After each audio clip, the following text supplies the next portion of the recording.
কল্পনা করুন, আপনি দাঁড়িয়ে আছেন পৃথিবীর সবচেয়ে ঠান্ডা, নির্জন আর রহস্যময় জায়গায়। চারপাশে শুধু বরফ আর বরফ। হঠাৎ দূর থেকে ভেসে আসে একটা কোলাহল।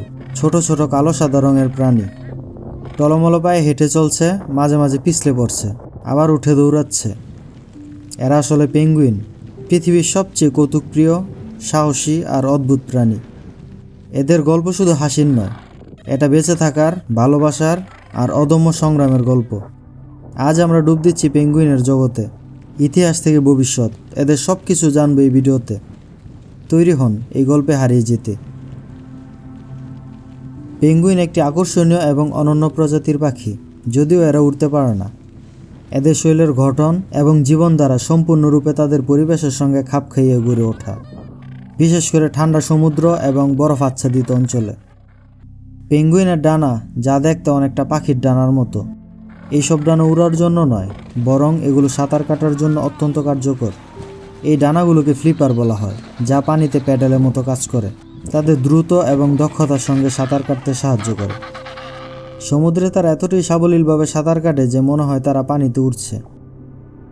পেঙ্গুইনের শরীরে পালকের পুরু আস্তরণ থাকে, যা তাদের ঠান্ডা থেকে সুরক্ষা করে, এবং তাদের কালো সাদা রঙের পালক সমুদ্রের শিকারীদের হাত থেকে ছদ্মবেশ ধরতে সাহায্য করে। এদের পা পিছনের দিকে অবস্থিত, যা তাদের হাঁটার সময় একটি মজার দোদুল্যমান ভঙ্গি দেয়, কিন্তু পানিতে ভারসাম্য রক্ষায় সহায়ক। যদিও পেঙ্গুইনরা আকাশে উড়তে পারে না, কিন্তু তাদের এই অক্ষমতা তাদের বেঁচে থাকার জন্য কোনো বাধা নয়, বরং তারা পানিতে অসাধারণ দক্ষতা দেখায়, যা তাদের প্রকৃতির একটি অপূর্ব সৃষ্টি হিসেবে চিহ্নিত করে। তাদের এই অনন্য বৈশিষ্ট্য এবং আচরণ তাদের সবার কাছে প্রিয় এবং বিস্ময়ের বিষয় করে তুলেছে। পেঙ্গুইনের ইতিহাস ও বিবর্তন প্রায় 60 মিলিয়ন বছর আগে শুরু হয়, যখন এরা প্রথম পাখি হিসেবে আবির্ভূত হয়। জীবাশ্মবিদ্যার তথ্য অনুযায়ী পেঙ্গুইনের পূর্বপুরুষেরা ছিল উড়তে সক্ষম পাখি, যারা সম্ভবত সমুদ্র তীরবর্তী অঞ্চলে বাস করত। এই প্রাচীন পাখিরা ক্রমবিবর্তনের মাধ্যমে তাদের পরিবেশের সঙ্গে খাপ খেয়ে পেঙ্গুইনে রূপান্তরিত হয়। জীবাশ্ম প্রমাণ থেকে জানা যায় প্রায় 60 মিলিয়ন বছর আগে নিউজিল্যান্ড ও অ্যান্টার্কটিকার মতো অঞ্চলে প্রাচীন পেঙ্গুইন প্রজাতি যেমন ওয়াইমানু ম্যানারিঙ্গি বাস করত। এরা আধুনিক পেঙ্গুইনের তুলনায় বড় ছিল এবং তাদের ডানে ইতোমধ্যেই সাঁতারের জন্য উপযোগী হয়ে উঠেছিল। বিবর্তনের ফলে পেঙ্গুইনের পূর্বপুরুষেরা উড়ার ক্ষমতা হারিয়ে ফেলে, কারণ তাদের জীবনযাত্রা সমুদ্রকেন্দ্রিক হয়ে ওঠে। এই অভিযোজন তাদের মাছ ও অন্যান্য সমুদ্রী জীব শিকারে দক্ষ করে তোলে। জীবাশ্ম থেকে জানা যায় প্রাচীন পেঙ্গুইনদের হাড় ঘন ছিল, যা পানিতে ডুব দিতে সহায়তা করত। তাদের পালকগুলো ক্রমে পুরু ও জলরোধী হয়ে ওঠে, যা ঠান্ডা সমুদ্রে বেঁচে থাকার জন্য অত্যন্ত গুরুত্বপূর্ণ ছিল। পেঙ্গুইনরা দক্ষিণ গোলার্ধে, বিশেষ করে অ্যান্টার্কটিকা, দক্ষিণ আমেরিকা, অস্ট্রেলিয়া ও আফ্রিকার উপকূলীয় অঞ্চলে বিবর্তিত হয়। বিভিন্ন প্রজাতি যেমন এম্পারার বা অ্যাডিলি পেঙ্গুইন নির্দিষ্ট পরিবেশের সঙ্গে খাপ খেয়ে বৈচিত্র্যময় বৈশিষ্ট্য গড়ে তুলেছে। এই বিবর্তনীয় অভিযোজন পেঙ্গুইনদের প্রকৃতির অনন্য সৃষ্টি হিসেবে প্রতিষ্ঠিত করেছে, যার আকাশে না উড়লেও সমুদ্রে অসাধারণ দক্ষতা দেখায়। পেঙ্গুইনের জীবন শুধু বরফে টলমলা হাঁটা নয়, এরা অসাধারণ সাঁতারু। এম্পারর পেঙ্গুইন 500 মিটার পর্যন্ত গভীরে ডুব দিতে পারে আর শ্বাস বন্ধ রাখতে পারে প্রায় 20 মিনিট পর্যন্ত। পেঙ্গুইনরা মূলত মাংসাশী। তাদের খাদ্য তালিকায় রয়েছে সামুদ্রিক প্রাণী। প্রধান খাবার হলো ক্রিল ও ছোট চিংড়ির মতো প্রাণী, যা অ্যান্টার্কটিক পেঙ্গুইনদের জন্য খুবই গুরুত্বপূর্ণ। এছাড়া তারা মাছ যেমন অ্যানচোভি বা সার্ডিন এবং স্কুইড খায়। প্রজাতিভেদে খাদ্য ভিন্ন হয়, যেমন এম্পারর পেঙ্গুইনরা বেশি মাছ আর স্কুইড পছন্দ করে, আর অ্যাডিলি পেঙ্গুইন ক্রিলের উপর নির্ভর করে। তারা পানিতে ডুব দিয়ে দ্রুত সাঁতার কেটে শিকার করে। মজার তথ্য হলো পেঙ্গুইনরা দিনে শরীরের ওজনের প্রায় 20% পরিমাণ খাবার খেতে পারে। তবে জলবায়ু পরিবর্তন আর অতিরিক্ত মাছ ধরার কারণে তাদের খাবার কমে যাচ্ছে, যা একটা বড় সমস্যা। প্রজননের সময় পেঙ্গুইনরা একগামী। এরা একবার জোড়া বাঁধলে সারা জীবন একসঙ্গে থাকে। পেঙ্গুইনরা সাধারণত বছরে একবার ডিম পারে। প্রজনন মৌসুমে প্রজাতিভেদে এপ্রিল থেকে আগস্টের মধ্যে হয়। বেশিরভাগ প্রজাতি যেমন অ্যাডিলি বা চিনি স্ট্রেপ প্রজাতি 1 বা 2টি ডিম পারে, তবে এম্পারর পেঙ্গুইন সাধারণত শুধু একটি ডিম দেয়। ডিম ফোটাতে সময় লাগে 30 থেকে 40 দিন, কিন্তু এম্পারর পেঙ্গুইনের ক্ষেত্রে 65 থেকে 75 দিন পর্যন্ত লাগতে পারে। মজার ব্যাপার হলো পেঙ্গুইনরা ডিম পাড়ার পর তা হারিয়ে ফেলার ভয়ে খুব সাবধানে রাখে। যখন মা খাবারের খোঁজে সমুদ্রে যায়, এম্পারর পেঙ্গুইনের বাবা ডিম পায়ের উপর রেখে পেটের তলার চামড়ার বাজে গরম রাখে। এই সময় বাবা প্রায় 2 মাস না খেয়ে ডিম তা দেয়, তাপমাত্রা -40 ডিগ্রি সেলসিয়াসও। কিছু প্রজাতি যেমন অ্যাডিলি বা জেন্টু পাথর আর কাঁকড় দিয়ে বাসা বানায়। মজার ব্যাপার হলো অ্যাডেলি পেঙ্গুইনরা কখনো কখনো প্রতিবেশীর বাসা থেকে পাথর চুরি করে নিজের বাসার জন্য। এই বাসা ডিমকে তুষার বা পানি থেকে রক্ষা করে।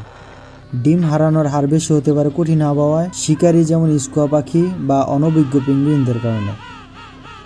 বাচ্চা ফুটলে মা বাবা দুজনে মিলে মাছ, ক্রিল বা স্কুইড এনে বাচ্চাকে খাওয়ায়। আরেকটা মজার ব্যাপার হলো পেঙ্গুইনরা তাদের সঙ্গীকে খুঁজে পেতে বা ডিমের বাচ্চাকে চিনতে নিজেদের বিশেষ ডাক ব্যবহার করে, যেটা এক একজনের কাছে এক এক রকম শোনায়, ঠিক মানুষের আঙ্গুলের ছাপের মতো।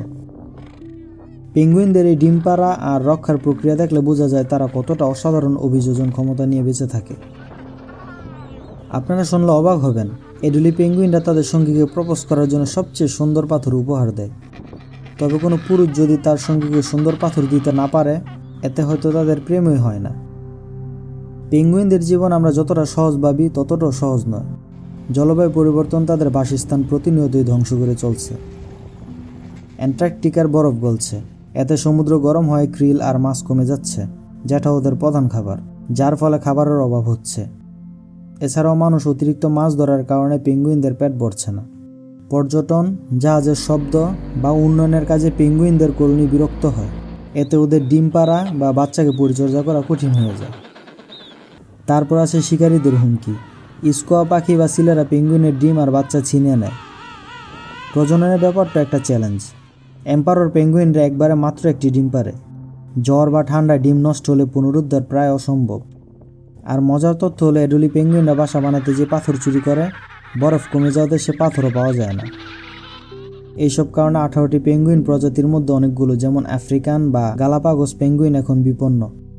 তবে আসার কথা হলো সামুদ্রিক সুরক্ষিত এলাকার দূষণ কমানোর প্রচেষ্টা ওদের বাঁচাতে কাজ করছে। পেঙ্গুইনদের বাঁচাতে বিশ্বজুড়ে কাজ চলছে। বিজ্ঞানীরা তাদের জনসংখ্যা পর্যবেক্ষণ করছে, সুরক্ষিত এলাকা তৈরি করা হচ্ছে আর প্লাস্টিক দূষণ কমানোর চেষ্টা চলছে। দক্ষিণ আফ্রিকায় ইতোমধ্যে পেঙ্গুইন পুনর্বাসন কেন্দ্র রয়েছে, যেখানে আহত পেঙ্গুইনদের চিকিৎসা করা হয়। তবে ভবিষ্যৎ নির্ভর করছে আমাদের উপর। কার্বন নিঃসরণ কমানো, সমুদ্র পরিষ্কার আর টেকসই জীবনযাপন পেঙ্গুইনদের বাঁচাতে পারে। পেঙ্গুইন শুধু প্রাণী নয়, এরা প্রকৃতির হাসির গল্প, সংগ্রামের প্রতীক আর ভালোবাসার উদাহরণ। এদের টলমল পায়ে হাঁটা, সমুদ্রের নাচ আর একে অপর প্রতি ভালোবাসা আমাদের শেখা একসঙ্গে থাকলে, লড়াই করলে আমরাও বাঁচতে পারি। তাই আসুন পেঙ্গুইনদের জন্য আর আমাদের পৃথিবীর জন্য একটা কিছু করি, কারণ এই ছোট ছোট প্রাণীগুলো আমাদের শিখিয়েছে ঠান্ডা হলেও হৃদয় গরম রাখলে সব সম্ভব। পেঙ্গুইন নিয়ে এই গল্পটি কেমন লাগলো কমেন্ট করে জানান। আর প্রকৃতির কোলাজে নতুন হলে এখনই সাবস্ক্রাইব করে বেল আইকনটি টিপে দিন, যেন নতুন গল্প আপলোড করার সাথে সাথে আপনি নোটিফিকেশন পেয়ে যান। আজ এই পর্যন্তই। সবাই ভালো থাকুন, সুস্থ থাকুন। আল্লাহ হাফেজ।